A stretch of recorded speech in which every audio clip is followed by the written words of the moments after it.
Добрый вечер. Еще раз спасибо, что вы пришли.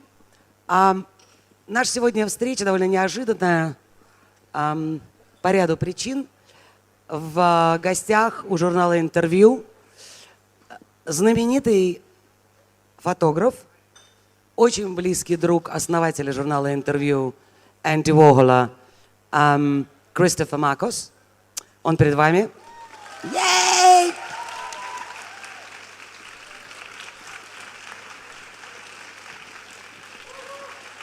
Два слова, он не все время такой сумасшедший. Он когда работает, он потише немножко. Для тех, кто из вас не успел, так сказать, сделать домашнюю работу, Кристофер начинал свою карьеру с Энди в Нью-Йорке. Научил, собственно говоря, великого художника держать фотокамеру в руках и делать собственные снимки, которые иногда были довольно удачными. И после всего, так сказать, даже после ухода Энди, Кристофер продолжил свою карьеру. Карьера очень успешная, любопытная, но самое главное у Кристофера — это, конечно, его личность, его индивидуальность. Или, как говорят, stop that crap. You'll do it later, baby. Я хочу просто сразу сказать, мы постараемся... we'll talk about 40 minutes, baby. 40 minutes? Q&A? Окей. Где-то минут 40. За минут 40 я постараюсь Кристоферу задать 4, так сказать, основных вопроса. Они будут там, маленькие подвопросики будут. Первая секция вопросов будет связана с Энди Уорхолом. Вторая часть будет связана с Нью-Йорком, в который многие из нас стремятся. Некоторые уже устремились, третьи вернулись, четвертые разочаровались, пятые полюбили. Четвертая часть моих вопросов будет связана с деньгами, если вдруг кого интересует. И пятая часть будет связана с креативной деятельностью или creative survival. So what I'm doing, I would like to space out my questions into 4 parts. One is about you and Andy. Second is about New York. Third is about money. And fourth, I know you love it, and fourth is about creative survival. Then I suggest when we finish our conversation, I would like to give a chance to everybody in that beautiful space to ask any of their questions. Let's remind people that these photos, let's remind you that the photographs were hand-selected. Is my translator doing the translation in the booth, a really nice lady? All of the photographs in the background are photos that we chose in New York City. Oh yeah, there you go. There's a. There you go. Oh my God. Yeah, there you go. Yeah, this guy won an Oscar actually for doing a film document. Everybody, if you're in New York City, and now if you're in Moscow with Keep your mic closer to your mouth. and if you're in Moscow with Aliona, and you're lucky enough to meet her amazing team, somehow if you can make it an interview, that will be it. Your career will be set. That's the philosophy that Andy Warhol had, and it worked then, and the way Aliona and her incredible team are doing what they're doing now. You're so lucky to have this lady in your town. I want you to give her a big applause right now. Right now. Come on, more. Give it to her. Give it up. Give it up. Thank you. You're lucky to have this lady because she's bringing the spirit of Andy Warhol to this town in a way that doesn't exist anymore in New York City. So you're really lucky. Thank you, Christopher. Oh, there she is. This is Diana Vreeland, and this is the lady that you have. She is the same spirit of Diana Vreeland. Really. Thank you. Thank you. Thank you, Christopher. You're welcome.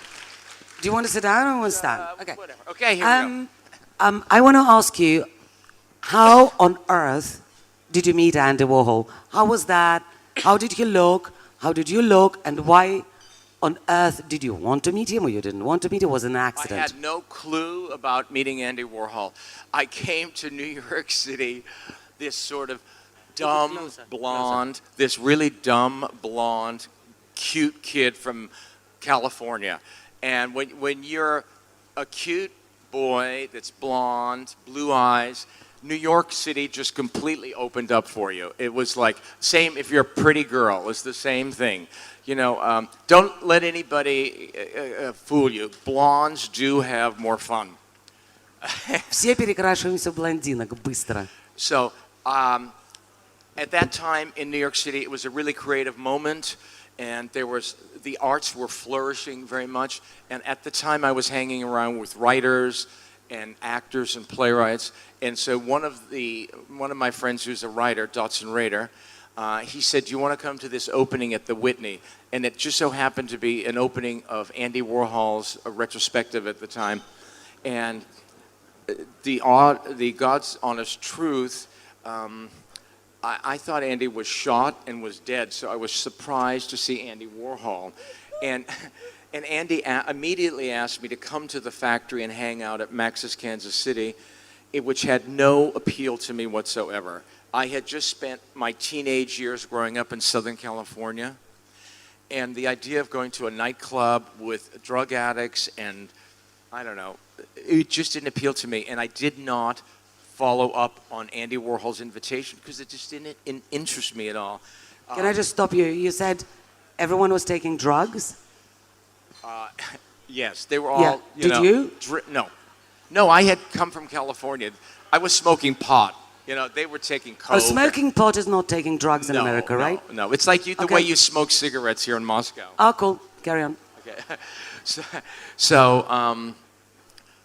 for like a month after that, you know, the Andy Warhol thing didn't exist. It's like somebody, you know, when you meet somebody at a party and you exchange cards and you just hope they're going to call you. Well, Andy really hoped that I would call him, and I never did. But I did learn the one thing. I had my first photo exhibit in New York City. It was an exhibition called Step on It. It was all of my photographs on a floor covered in plexiglass. And I thought, this is the kind of thing that Andy Warhol would really like. So what I did is invited him to this. And of course, to pay me back, he didn't show up. But he did send Bob Colacello, who at the time was the editor of Interview magazine. And then, through Bob, they invited me to come to the factory. And that's when my life began as a person from the factory. And that's when Andy and I became friends. But it's really, I just want to clear this up a little bit. Andy was my friend. Everybody always think I was Andy's friend. Friendship is a really big two-way street. And so from that time on, we became great friends, and I traveled all over the world with him, back and forth to Europe a lot, and we had a great working relationship, and we collaborated on books and things, and I actually opened Warhol up to his photographic world. Thank you so much. Tell me, Andy Warhol, for Russians mainly, is the ultimate American icon, an artist who started a completely new art and new attitude to art, and basically was the first probably genius PR director of the world. I think he created PR. Nobody could do it better.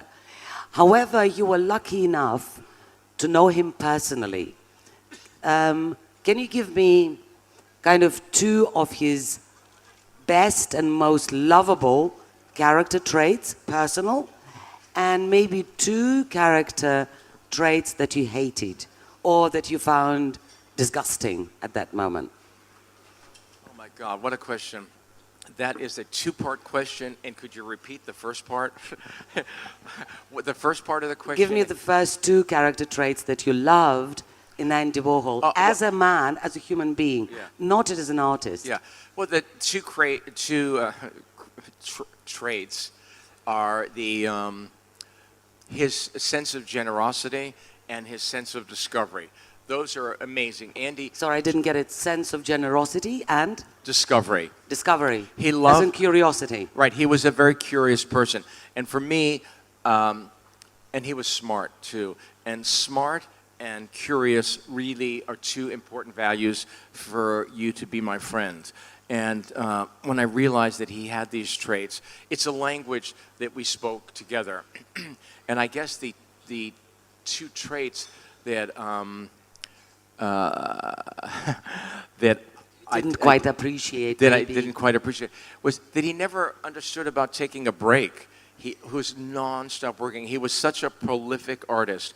And just to go back for 1 minute on Aleona's remark about Andy's art, the reason why Andy is still so strong, and a lot of people know the name Andy Warhol, but may not know Bob Rauschenberg, Roy Lichtenstein, and these other names who were peers of Andy Warhol, is because Warhol was uniquely American. He did, as a painter, he did not look towards Europe for his inspiration.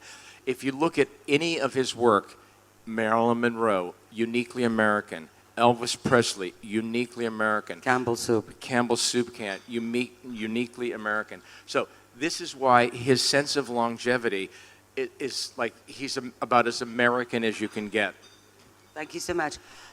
Next part is about New York. I'm very interested in knowing, how does one survive in New York? Because you came in New York being quite young, and those who read the first issue probably will go back to this interview, which Christopher did with Nicola Formichetti, who styled and still styles Lady Gaga.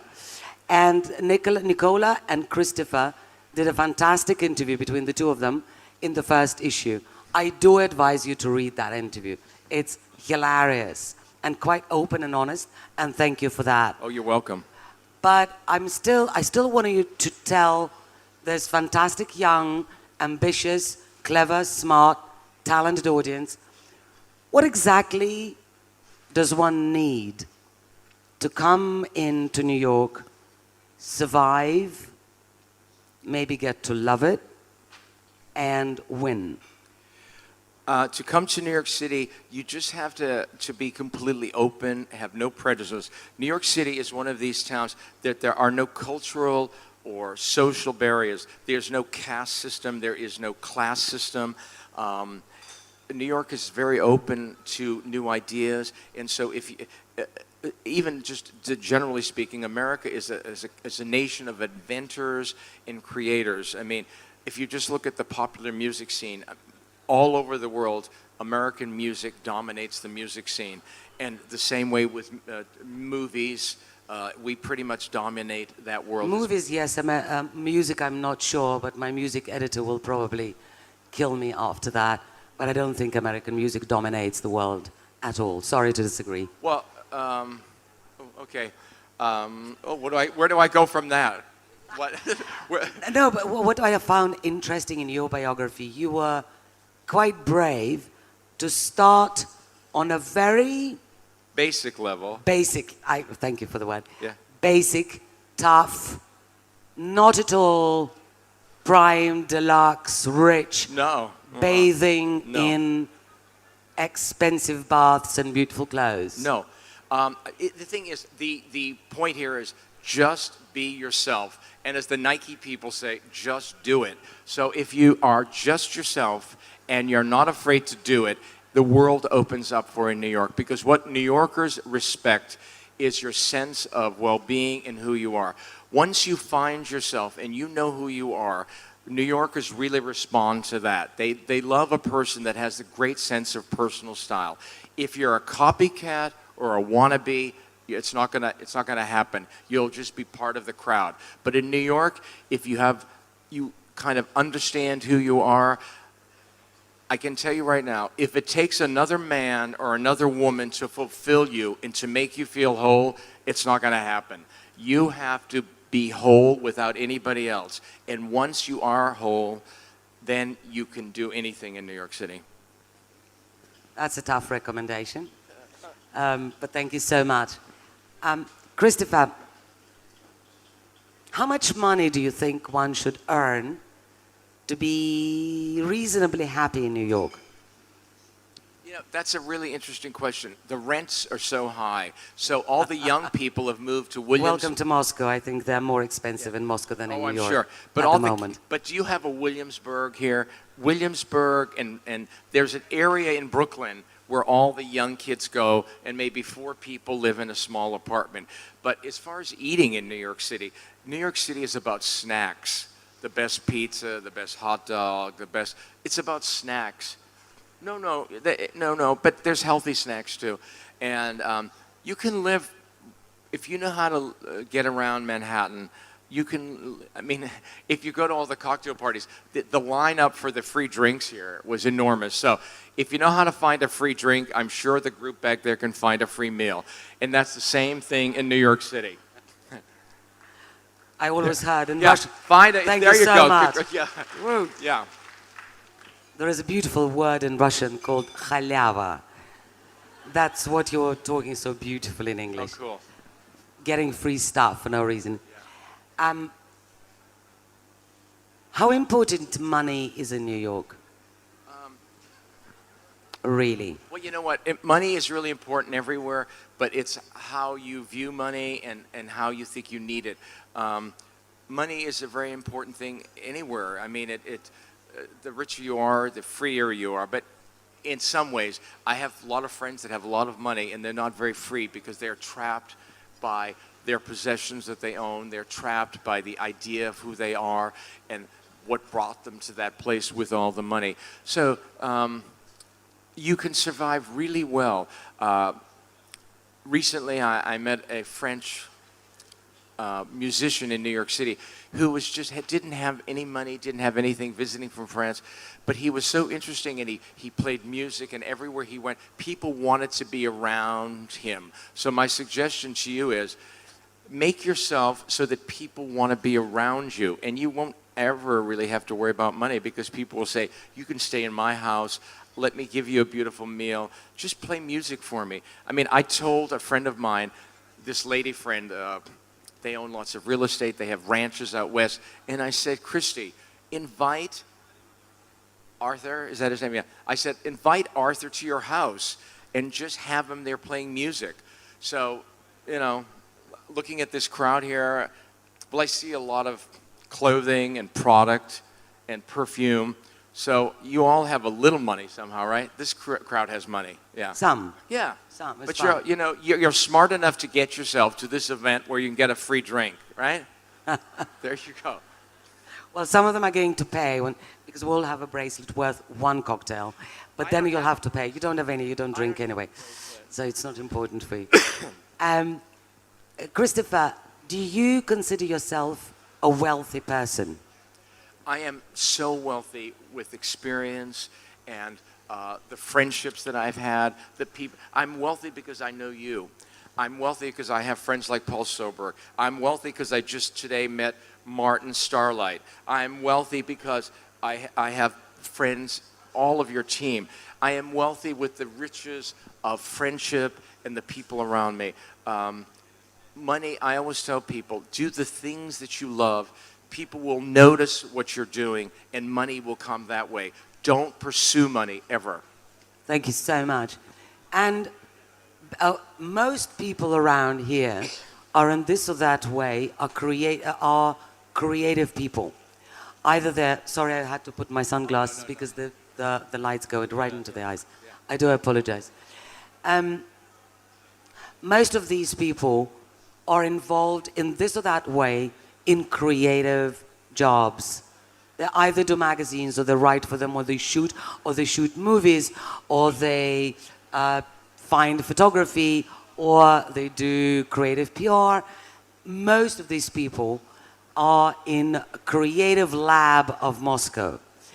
And my question is, do you think there is a kind of a recipe for a creative person to survive and not to get disappointed in oneself and not to give it up and go somewhere where you've got a guaranteed kind of dropping of money? And I do not want to ask you about the secrets of survival in America, because you've been all over the world and you travel now more than probably ever. Right. And the creative survival, I think, is the core value to the whole world, because the world knows how to manage internet, they know how to manage production, they know how to sell, they know how to buy, but they do not really know how to create something that nobody did before. Well, this kind of an event and you being the main chef of this bouillabaisse of people in front of us is a beginning of this sort of creativity. With all of you people here, you're all going to maybe talk to each other. We're talking to you. And this is a de facto survival meeting here because you're all here out of a sense of curiosity, like how does this guy get here? How does Paul Soberg, who's from New York City, who's this other half of this idea that I've created recently? Because I know you're here because of my Andy Warhol connections, but I'm so into the moment and what Alyona and her team are doing. I'm doing this thing called the Hilton Brothers with Paul Soberg. You'll recognize him. Stand up for a minute, Paul. Stand up. Give him a round of applause. Whoa! Give it to him. Put your hands together for Paul. He's the other half of the Hilton Brothers. Talk to him. He'll tell you how the idea of collaboration and whoever you're sitting next to, talk to them. Just look at each other now. Turn to each other and say hello. Now, just say hello to each other. Do you know each other? Okay, do that throughout the rest of the night. And this is that creative bouillabaisse that you'll kind of go to the next level, because I'm sure there's stylists, artists, photographers, like Alyona said. And coming to these events, I mean, when I was in New York City and they suggested that I come here, I couldn't even pronounce Strelka. Is that correct? Strelka. Strelka. Something like that. Tough Russian word. Yeah. So to be here is that conversation, this conversation about creativity and to be here. And it's so thrilling to look out and see this sea of creativity. Really, I'm very pleased to be here. Thanks so much, Christopher. At this moment, I would like to stop because I've got an enormous amount of questions, and I'm lucky enough to, talk to Christopher and Paul whenever there is a possibility. I would love you to either raise a hand, I'll give you the microphone, and ask Christopher whatever is truly interesting to you, to what you do, to what you're involved in. Otherwise, I can go on with my questions as you want. So if anybody wants to ask a question, just I can see that girl, beautiful blonde, by the way. She definitely is going to win Moscow. There she is in black sweater, beautiful blonde, keeping her hand up. Somebody is bringing her microphone. Представьтесь на всякий случай, пожалуйста, для Кристофера. Is it working? Yeah. Can you hear me? First of all, Christopher, thank you so much for coming here. My name is Yulia, and I'm a beginner painter, or whatever you call it. And I always ask artists what their source of inspiration is, because that's, for every artist, is different, and it's always interesting to know at least some details. What is your source of inspiration right now? People. Okay. It's the same for me. I love people because when you interact with people, it gives you something. And the one tip I can give you, are you a painter? Yes. Yeah. The one thing, the little bitty step to success, to financial success, is when you're showing an art dealer or you're showing Alyona your portfolio maybe, or showing, just be consistent. Even if it makes you a little bit bored. If you're going to paint people, do the same perspective. Do 20 paintings of the same idea, because what professionals who are a little bit beyond what you're doing, they look at it and they say, well, this person doesn't know what she wants. She's all over the map. So be consistent. Do something consistently. I remember one of the editors at Rolling Stone magazine, when I used to know Jan Wenner when he started Rolling Stone, and he gave me a really great tip. I did this famous picture of Man Ray, which at one point was here. Oh, by the way, this picture is so interesting. Oh, this is Warhol on the Concorde, which no longer exists, of course, sleeping. But be consistent with what you do and continue that consistency. And people will recognize that in you, and they'll say, well, this girl knows what she wants, and I want to work with her. Thank you so much. You're welcome. This very much. person in the green. There is a girl in a beautiful emerald silk blouse. whose hand I can see very well, and the microphone is coming to her. What a beautiful crowd of people, right? Nice, huh? Good evening, everybody. First of all, thank you so much. It's really honorable to be here tonight. So my question is about advertising. So what do you think could actually advertising be treated as an art?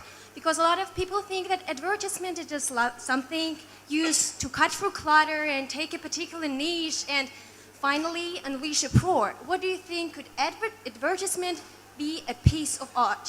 Thank you. Well, the first example that comes to mind, I don't want to insult you folks because I know this is the capital of vodka. But in the United States, Absolute Vodka did a campaign. It was called Absolute Something. And I was lucky enough to do Absolute Makos.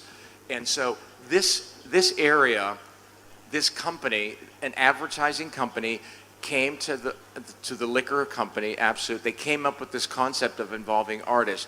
Or another example was BMW asked different artists to come and paint BMWs. So there is this line where art meets commerce. And some companies understand it, others don't.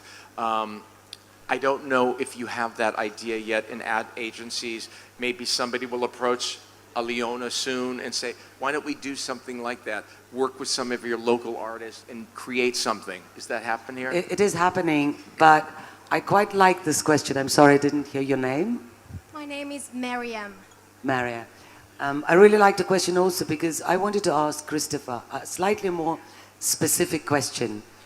When Absolute, as an example, was doing Absolute Marcos, Absolute Gautier, Absolute Diamond, and so on, these were the days when advertising was still playing with artists in a very open way. If you look through glosses now, advertising has become often quite generic, similar to one another. You can hardly sometimes recognize one photographer from the other who had the job of photographing that product or whatever it is. And I guess your question was dictated by the fact that we want to look through advertising that's going to be as shocking, as important, as powerful as a piece of art, and instead you're getting a huge big lipstick on the black background with a logo, which none of us consider to be art. So basically, the question is more about whether art can survive under such a heavy pressure of commerciality of today's consumption world. Is that right? Yeah.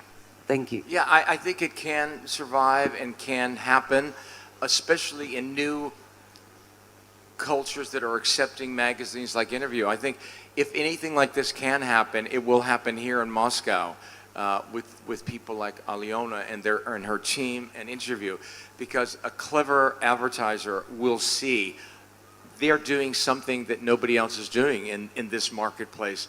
And I'm sure that if you continue doing events like this, one of you in here may be working in an ad agency and maybe because of this event may think, gosh, this made me think of something. Maybe we should do something like this. And because of this forum and this conversation that we're having tonight, things like this may emerge. If anybody works for an advertising agency, come to us. You want a question? You did. Do you want my microphone? Yeah. So my name is Helen, and my question is about art as such, because when you were starting, I'm sure it was very different from now. Now, every teenager has an iPhone and thinks they're a photographer. So, what is art today, and what is considered art today, and who is considered to be an artist today? That's a really big question. It is. That I can't answer about who is an artist. I mean, everybody is a celebrity now. Everybody's an artist. But the ones that really actually emerge are the ones that have something really special. I mean, everybody can take a picture and post it on Instagram. Yeah. They can do. I mean, everybody can do that. But the ones that can actually sort of take the claim of artist or writer or actor are the ones that are actually doing something where somebody judges you.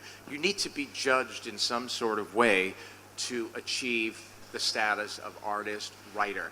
And when there is no judgment, it can't exist, I don't think. You know, I mean, just look in popular American culture, things like Jersey Shore, this kind of stuff.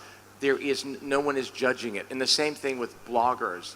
If you are out here, I'm not offending you, but there's no constraint. Bloggers can do anything they want. They can say anything they want, and you don't have to research it. If you see it happening right this minute, you can blog it and say, I said something really stupid or something smart or clever, but there's no one to research this. So that's why writing is still valid. That's why good photography still is important. And in events like this are still a great way to have a conversation about what is going on in contemporary culture, and in this case, in contemporary Moscow. So you believe that art will survive no matter what, even with all the modern... Of course, I mean, these things never die. People have this in them. You cannot crush the desire to be creative. I mean, even when Russia was a Soviet country, you know, I mean, during communism, you could not crush the creativity of people. You have great painters that emerged during this period, great writers. You cannot crush creativity. It's impossible. It's like air. It exists. Thank you so much. You're welcome. Thank you so much for the question. You want my back? Good evening. Thank you for coming here, for speaking with us about art and photography. I have such a question. I think it's rather difficult and very actual. Are there any moral limits when you are speaking about photo reports? I mean, you were so close to such audience interesting and complicated person as Andy. Maybe you saw him at such moments which you didn't want to show to publicity. So when you are making a report about life of some person which will be historical, do you need to show all the documentary photos to publicity? Well, or you can save something for privacy for yourself and hide some episodes of his life? Well, to really make you understand this was my family. Growing up in New York City in the 70s and 80s, these were my friends, all of these people. So this wasn't a report. I wasn't taking these pictures to put them in magazines. They have been published in books. They have been published in magazines, and they're here tonight. But these are my family photos. These are not photos like, I'm not reporting on Andy Warhol or reporting on Man Ray or Gianni Versace. You know, this is we were in Rome or in Paris, and Andy and Versace were there, and so I'm sharing a little bit of my life with the world. But I'm talking also not just about your situation, but generally. I mean, are there any moral limits when you are a photo reporter? Do you need to show all the real life in the sometimes cruel details? Well, or you must it hide depends. something, and you can shoot the blood or some not beautiful details of someone's private life. I mean, well, that sense of morality is really individual. It's how far do you want to go as an artist? how do you think? What is... For me, I like a lot of really beautiful things. I like to photograph a beautiful meal, an interesting person, a beautiful mountain. Actually, this is Warhol getting a massage. This is quite an amusing thing. And this thing around his waist, after he got shot, that was to hold his stomach in. But back to your question about morality. Morality is really based on the culture that you're brought up in. And so some cultures don't have a sense of morality, and it also depends on how you are brought up. So it's up to you always, yeah? It's a very personal question. And for me, I was brought up a Catholic boy, going to Catholic schools, so I have a sense of guilt and morality, which is very different than the rest of people. Like on a lot of trips that I went to China. Oh, this is Pat Cleveland. This is Pat Cleveland, I love this picture. That's at the Warhol. This is Andy, and I'm going to just stop and narrate some of these pictures, if you don't mind, for just a minute, because they're kind of fun.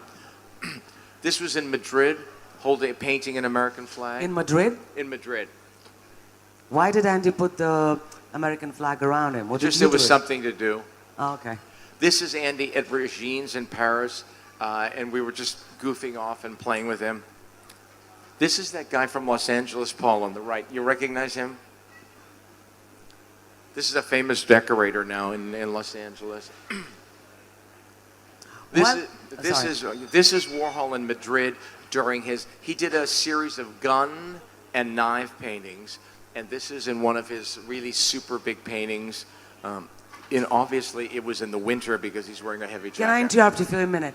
I forgot to tell you in my bio introduction that Kристофер Макоса was the photographer, the art director, and the, I guess, ideologist of the famous Lady Warhol series, which most of you saw in the books, where Andy Warhol is wearing different female wigs and is made up as a woman.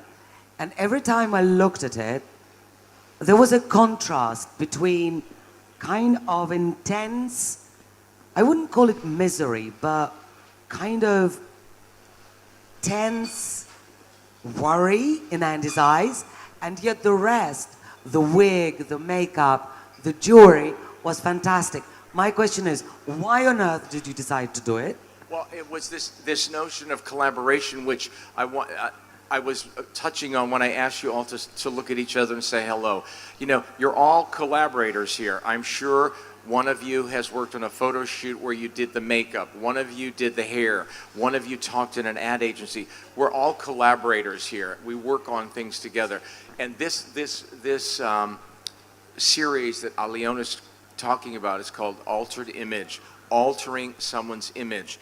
And when Andy and I were deciding on what we would do together, we wanted some artistic provenance. This is Man Ray actually here.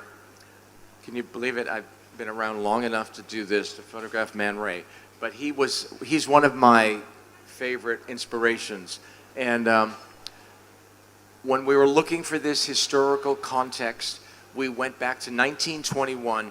Man Ray and Marcel Duchamp, by the way, Debbie Harry from Blondie, Marcel Duchamp and Man Ray did this thing called Rose c'est la vie, where Man Ray was a surrealist, Marcel Duchamp was a Dadaist, and they did this thing where Marcel Duchamp put a woman's wig on. So that was the history of that.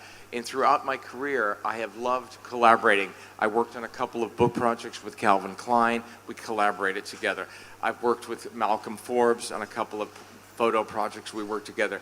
And my most recent collaboration is this thing that I did with Paul Soberg called The Hilton Brothers. And we have a book out. This is a plug. It's called Tyrants and Lederhosen. Very, very hard to get because there were just a few of them made. But if you find them, they're a very cool, current project that I've done. But I truly hope that we will be able to bring an exhibition of this work of Christopher and Paul Holberg, maybe in a few months to Moscow, so that everyone can enjoy it, because it's a beautiful collaboration on top of collaboration. And I think that's the DNA that Christopher is trying to tell to all of us.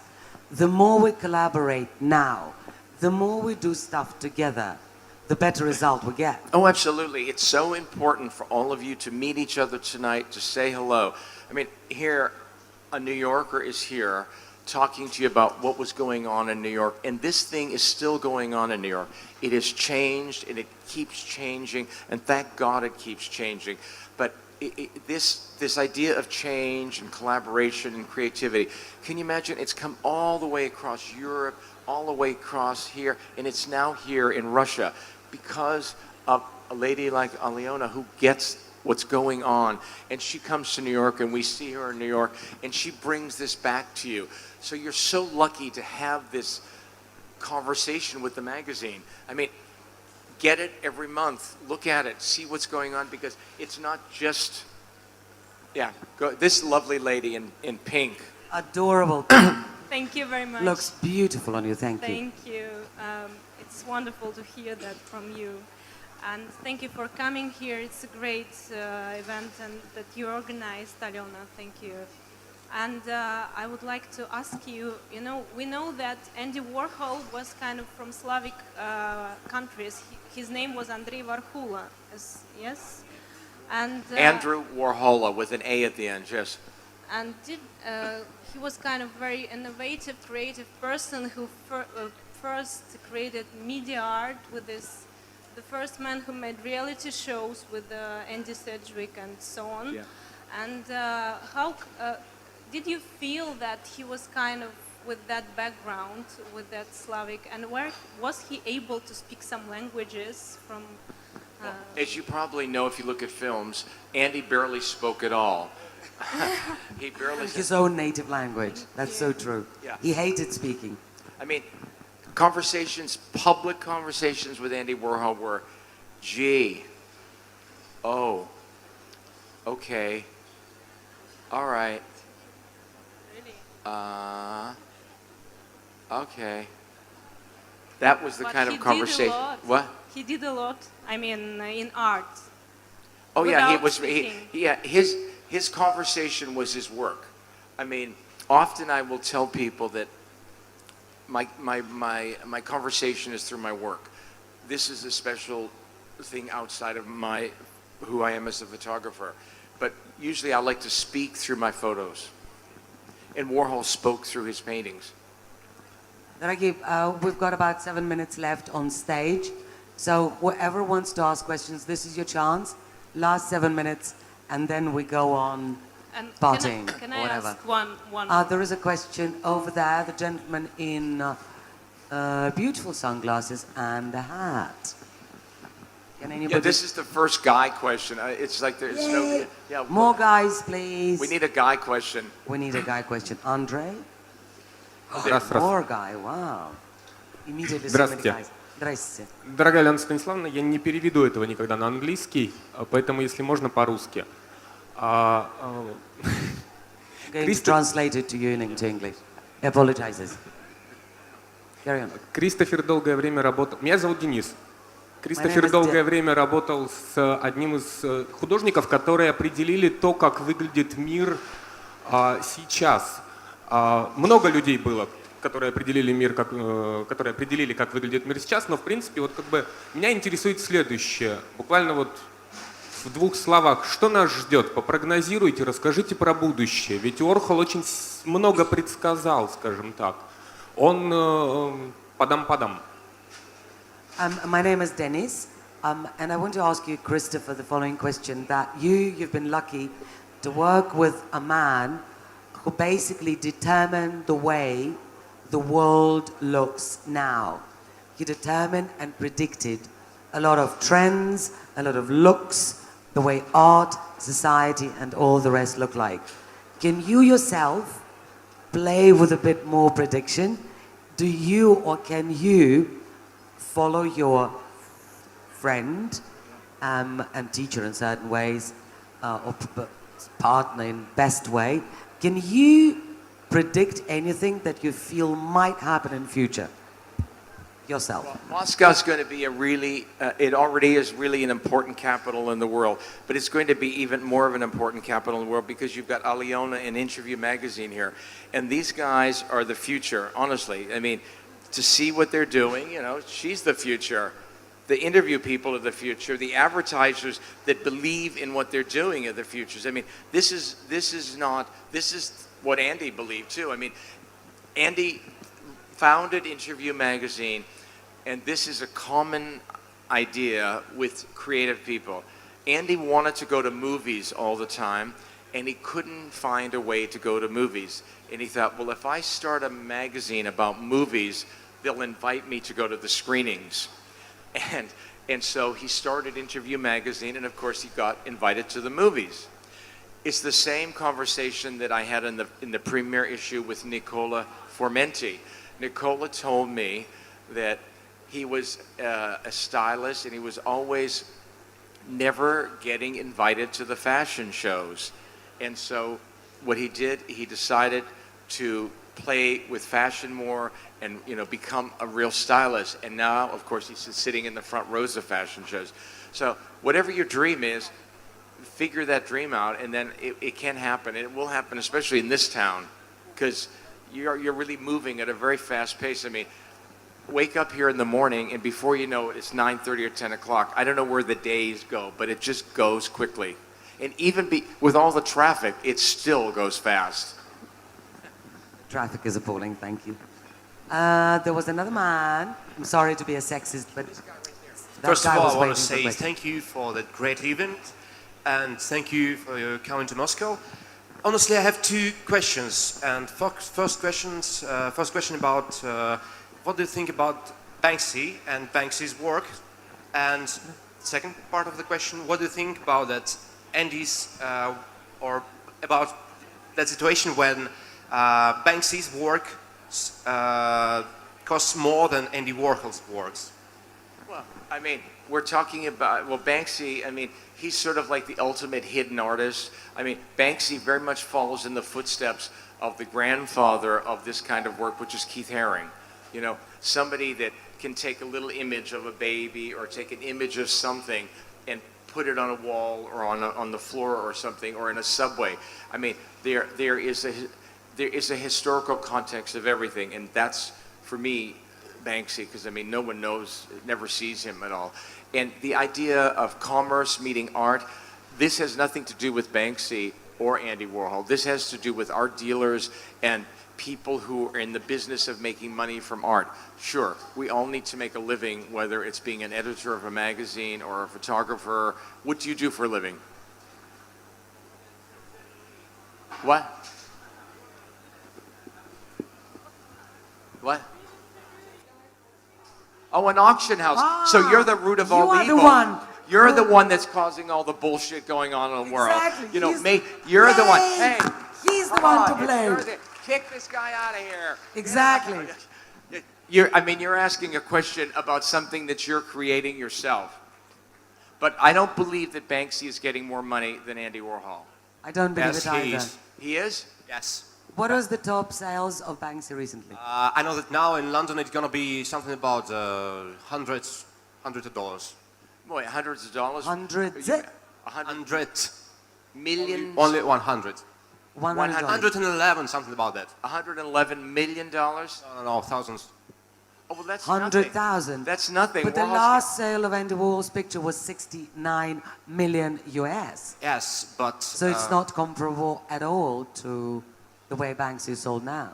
Yes. Or you believe that in another 40 years, Banksy will probably cost, say, 75 million US or euro, whatever there's going to be. Yes, because of the dimension of that.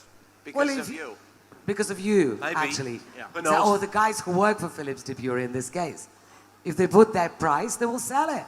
I mean, Andy Warhol would never, ever, in his normal mind, ever think that one painting smaller than this size would go on a New York auction for $70 million.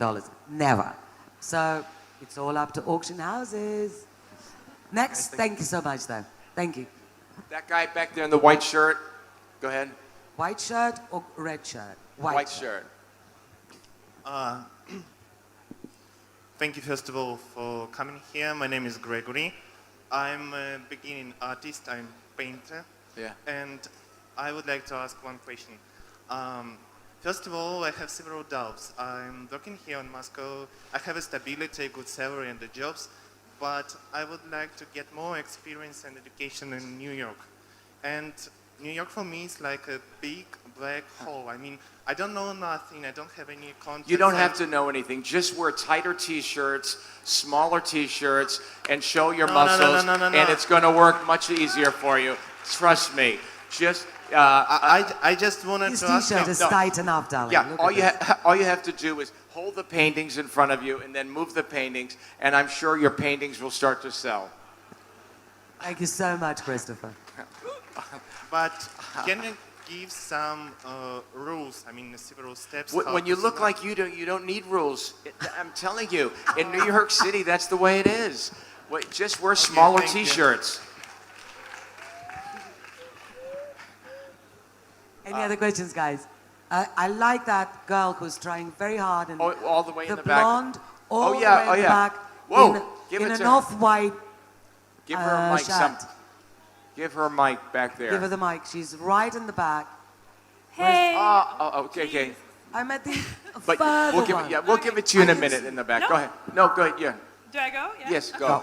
My name is Alice, and I have a question that you actually haven't answered yet. And Alena actually asked you that question, and for some reason somebody ignored it. And it's in addition to my second question. So my first question is... You only get one question. Okay, no. So but they're connected. pick your question carefully. Okay. You only get one. That's hard. I'm sorry. Okay. What is the biggest lesson you've learned from Andy Warhol? Because we don't really get that opportunity anymore. But you had that opportunity. You spent with him what is the so biggest much lesson I learned? time. What is the biggest lesson you've learned from him? How to be a businessman. Please answer more. That's the answer, and if you don't like it, you can sit down. And can I ask you to give the question. microphone to the I'm girl sorry, I mean, that's the behind answer. you, over there in 2 rows back. Just stands all the way back near the glass. Thank you so much. Здравствуйте, меня зовут Лида. Извините, что так громко. Ну, отлично. Я человек из мира телевидения, и поэтому у меня, соответственно, вопрос один к вам, Алена, если можно, и, соответственно, Кристоферу. My name is Lydia. She's got 2 questions. She works for television. She's got 2 questions, one to me, one to you. Okay, that's allowed. Первый вопрос, Алена, это к вам, связанный с тем, что я видела ваше интервью с Владимиром Познером. И скажите, пожалуйста, каково это иметь колоссальное терпение в индустрии моды? И вопрос к Кристоферу, связанный с тем, что если вести в интернете тему самой топовой фотографии мира, я здесь, то многие фотографии связаны с тем, что это шок, да, то есть со смертью, шок. Шок. Связаны либо со смертью, либо связаны с какой-то безнадежностью. Скажите, это такая тенденция, что мир вот так реагирует на фотографии, которые вызывают шок? Спасибо. Спасибо, Lydia. So, name is Lydia.